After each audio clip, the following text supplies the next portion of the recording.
नमस्कार साथियों। बेस्ट ज्ञान और जीके चैनल पर मैं बीरम सिंह आप सभी का स्वागत करता हूं। रोज की तरह आज के इस वीडियो में हम देखेंगे मध्य प्रदेश और देश की अब तक की दिन भर की बड़ी खबरों का सारांश। वीडियो में दी गई जानकारी आपको उपयोगी लगे तो प्लीज़ लाइक ज़रूर कर दीजिएगा और वीडियो को पूरा देखिए ताकि पूरी जानकारी आपको मिल पाएगी। फसल बीमा, उत्कृष्ट विद्यालय में प्रवेश समेत मध्य प्रदेश की तमाम अन्य खबरें इस वीडियो में हम देखने वाले हैं। तो आइए माँ बगलामुखी और भगवान श्री महाकालेश्वर के मंगलमय दर्शन से वीडियो की शुरुआत करते हैं। फसल बीमा के बारे में एक महत्वपूर्ण जानकारी आपको बता दें।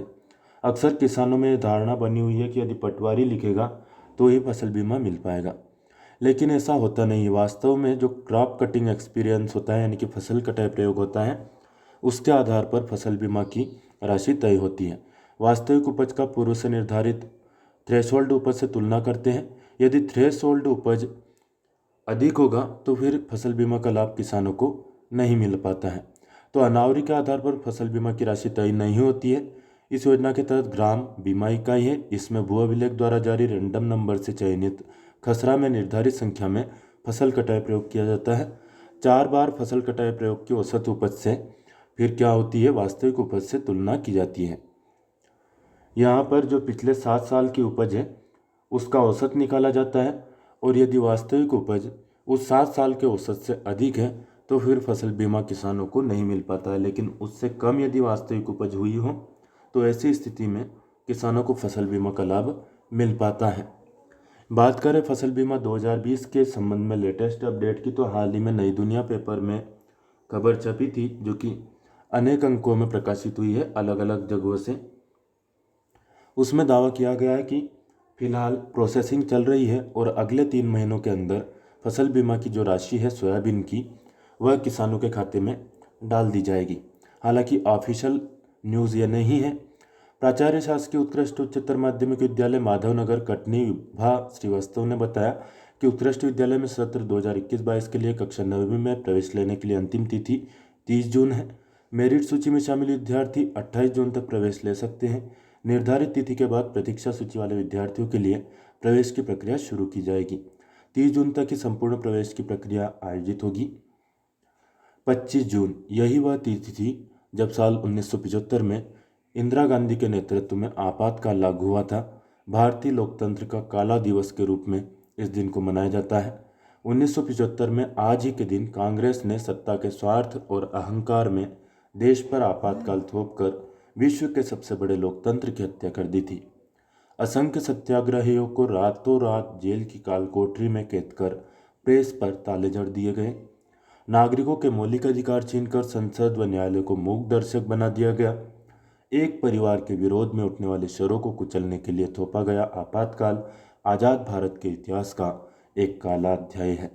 21 महीनों तक निर्दयी शासन की क्रूर यातनाएं सहते हुए देश के संविधान व लोकतंत्र की रक्षा के लिए निरंतर संघर्ष करने वाले सभी देशवासियों के त्याग और बलिदान को हम नमन करते हैं।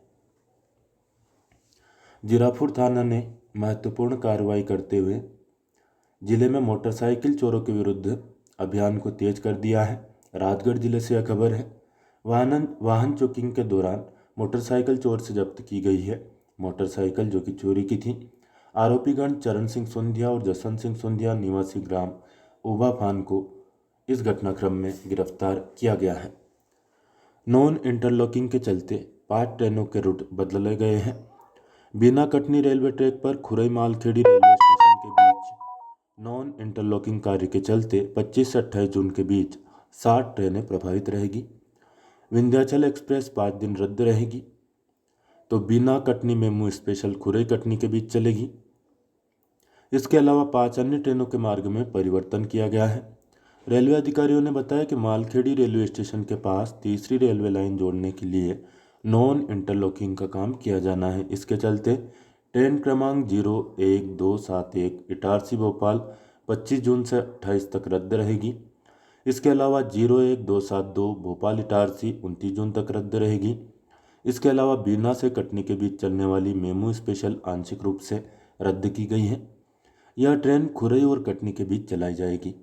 इसके अलावा ट्रेन क्रमांक 01703 रीवा डॉक्टर अंबेडकर नगर को परिवर्तित मार्ग कटनी जबलपुर इटारसी और संत हिरदाराम नगर से चलाया जाएगा। इसी तरह 26 जून को ट्रेन क्रमांक 09091 बांद्रा टर्मिनस गोरखपुर एक्सप्रेस को वाया संत हिरदाराम नगर इटारसी जबलपुर कटनी से चलाया जाएगा। मध्य प्रदेश के चिकित्सा शिक्षा मंत्री ने स्पष्ट किया है कि 21 जून से मध्य प्रदेश में सरकार का जो टीकाकरण महाअभियान चला, इसमें सप्ताह में 4 दिन सोमवार, बुधवार, गुरुवार, शनिवार, इन 4 दिन में कोविड टीकाकरण होता है। रविवार को पूरे प्रदेश में अवकाश रहता है। रविवार 20 जून और मंगलवार 22 जून को मध्य प्रदेश में वैक्सीनेशन डे नहीं थे। यही कारण रहा कि कोविड-19 के जो टीके हैं वह कम मात्रा में लगे। कांग्रेस ने और कमलनाथ जी ने इस पर सवाल खड़े किए थे, जिस संबंध में स्पष्टीकरण चिकित्सा शिक्षा मंत्री श्री विश्वास कैलाश सारंग ने दिया है।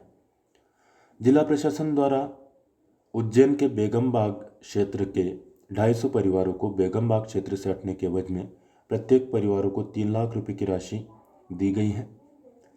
उज्जैन कलेक्टर श्री आशीष सिंह ने जानकारी देते हुए बताया कि शेष सभी परिवारों से आग्रह किया गया है कि वे आगामी 3 दिवस में अपने बैंक खातों की डिटेल और अन्य जानकारी नगर निगम के संबंधित अधिकारी को तुरंत प्रस्तुत करें, जिससे कि राशि उनके खाते में ट्रांसफर कर दी जाएगी। 3 दिन की समय अवधि के बाद यदि कोई व्यक्ति अपने बैंक खातों की डिटेल प्रस्तुत नहीं करता है तो संबंधित व्यक्ति की अनुग्रह राशि लैप्स हो जाएगी और साथ ही में 7 दिन बाद उनको बलपूर्वक उस क्षेत्र से हटा भी दिया जाएगा। फिलहाल जो यह राशि है श्री महाकालेश्वर मंदिर प्रबंध समिति से दी जा रही है। बाद में इसका समायोजन स्मार्ट सिटी प्रोजेक्ट द्वारा कर दिया जाएगा। टीकाकरण महाअभियान के संबंध में मध्य प्रदेश से महत्वपूर्ण अपडेट है कि आज 25 जून को नहीं होगा शासकीय कोविड-19 केंद्रों पर टीकाकरण। कोविड-19 टीकाकरण सत्रों के स्थान पर नियमित टीकाकरण सत्रों का आयोजन होगा माँ और बच्चों के लिए। वैक्सीन निश्चित तो जीवन सुरक्षित। नहीं लगवाई हो तो आप भी जरूर लगाएं।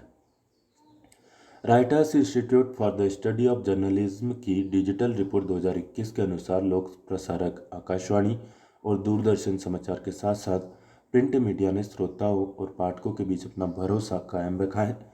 सूचना और प्रसारण मंत्री ने श्रोताओं में आकाशवाणी और दूरदर्शन से प्रसारित होने वाले समाचार के भरोसेमंद बने रहने पर प्रसन्नता व्यक्त की है। इस सर्वे के अनुसार ब्रांड ट्रस्ट का जो स्कोर है उसमें the times of India news paper अव्वल है। उसके बाद लोकप्रियता के मामले में डीडी न्यूज़ और ऑल इंडिया रेडियो और बीबीसी न्यूज़ का नंबर आता है। Economic times, Hindustan times, the Hindu, CNN, business standard, NDTV ये सब इनके पीछे हैं। वही रीजनल और लोकल न्यूज़पेपर भी कम ही लोग इन पर विश्वास करते हैं। द वायर और रिपब्लिक टीवी का स्कोर अन्य के मुकाबले काफ़ी कम है। नीरव मोदी के संबंध में महत्वपूर्ण अपडेट है। हीरा कारोबारी भगोड़ा कारोबारी नीरव मोदी। ब्रिटेन के उच्च न्यायालय ने हीरा कारोबारी नीरव मोदी की भारत प्रत्यर्पण के खिलाफ दायर याचिका खारिज कर दी है। अब आगे की कार्रवाई की हम बात करें तो अब नीरव मोदी के पास आगे अपील करने के लिए 5 दिन का समय बचा हुआ है। खेल की खबरों की बात करें तो निशानेबाजी के संबंध में महत्वपूर्ण अपडेट है। निशानेबाजी में विश्व के दूसरे नंबर के खिलाड़ी हैं सौरभ चौधरी। सौरभ चौधरी ने कल क्रोएशिया के ओसिजेक में जो प्रतियोगिता आयोजित हुई ISSF विश्व कप प्रतियोगिता, इसमें पुरुषों की 10 मीटर एयर पिस्टल स्पर्धा में कांस्य पदक जीत लिया है। भारत के जो राष्ट्रीय सुरक्षा सलाहकार हैं अजीत डोभाल ने तजाकिस्तान के दुशांबे में शंघाई सहयोग संगठन यानी कि SCO की बैठक से अलग रूस के राष्ट्रीय सुरक्षा सलाहकार निकोलाई पशुत्रेव से मुलाकात की। उन्होंने आपसी, क्षेत्रीय और वैश्विक महत्व की समकालीन घटनाओं पर विचार विमर्श किया है, बातचीत की है। राज्य शासन ने एक महत्वपूर्ण नियुक्ति की है। मध्य प्रदेश शासन ने अटल बिहारी वाजपेयी सुशासन और नीति विश्लेषण संस्थान भोपाल के उपाध्यक्ष और मध्य प्रदेश राज्य नीति और योजना आयोग के पदेन उपाध्यक्ष श्री सचिन चतुर्वेदी को मध्य प्रदेश राज्य नीति और योजना आयोग का कार्यकारी उपाध्यक्ष नामित किया है। मौसम पूर्वानुमान की बात करें तो 25 जून की सुबह तक जबलपुर, रीवा और शहडोल संभाग के जिलों में अधिकांश स्थानों पर बारिश हो सकती है। सागर, होशंगाबाद और भोपाल संभाग के जिलों में अनेक स्थानों पर बारिश हो सकती है। इंदौर और उज्जैन संभाग के जिलों में कुछ स्थानों पर बारिश हो सकती है, जबकि ग्वालियर और चंबल संभाग के जिलों में कहीं कहीं पर बारिश हो सकती है। मौसम के बारे में विस्तार से जानने के लिए एक सेपरेट वीडियो बनाया गया है, जिसकी लिंक इस वीडियो के नीचे डिस्क्रिप्शन में मिल जाएगी। आगामी 5 दिनों तक का मौसम का ताज़ा हाल और पूर्वानुमान उस वीडियो में आप देख पाएंगे। मध्य प्रदेश लोक सेवा आयोग द्वारा आयोजित राज्य सेवा प्रारंभिक परीक्षा 2020 अब 25 जुलाई 2021 रविवार को आयोजित होगी। कोरोना पर विशेषज्ञ क्या कहते हैं, इस बारे में बात करें तो डेल्टा प्लस वेरिएंट की बात हो रही है। क्या यह बहुत संक्रामक है? इस संबंध में king Edward memorial hospital Mumbai के डीन डॉक्टर हेमंत देशमुख का कहना है कि डेल्टा प्लस भी कोरोना वायरस का ही एक वेरिएंट है और इसकी वजह से कोरोना वायरस काफ़ी संक्रमित हो जाता है। बच्चे हो या बड़े बुजुर्ग हो, या सबको संक्रमित कर सकता है। ये delta plus virus variant of concern कहा जा रहा है और ये काफ़ी म्यूटेशन के बाद आया है।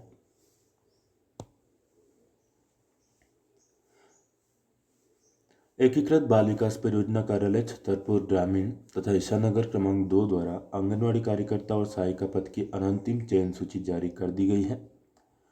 चयन सूची के संबंध में किसी भी प्रकार की दावा आपत्ति छतरपुर ग्रामीण परियोजना कार्यालय में आगामी 2 जुलाई तक और ईशानगर क्रमांक 2 परियोजना कार्यालय में 30 जून तक आमंत्रित की गई है।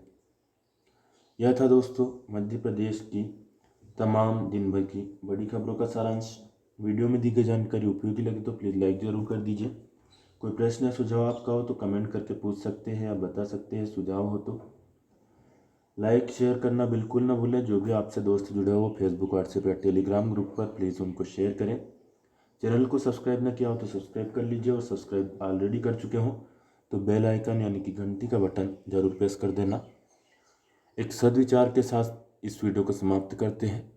महान वैज्ञानिक अल्बर्ट आइंस्टीन का कहना है कि किसी कार्य के प्रति जुनून उस काम को बार बार करके अलग अलग परिणामों की उम्मीद रखने में होता है। रामचरितमानस में भी कहा गया है, करत करत अभ्यास के जड़मति होय सुजान, रसरी आवत जात से शिल पर पड़त निशान। तो निरंतर अभ्यास महत्वपूर्ण है किसी भी काम में महारत हासिल करने के लिए। इंग्लिश में भी कहा गया है कि प्रैक्टिस मेक्स मैन परफेक्ट, यानी कि प्रैक्टिस से ही व्यक्ति परफेक्ट बनता है। फिलहाल इस वीडियो में इतना ही। धन्यवाद। जय जवान, जय किसान, जय हिंद, जय भारत।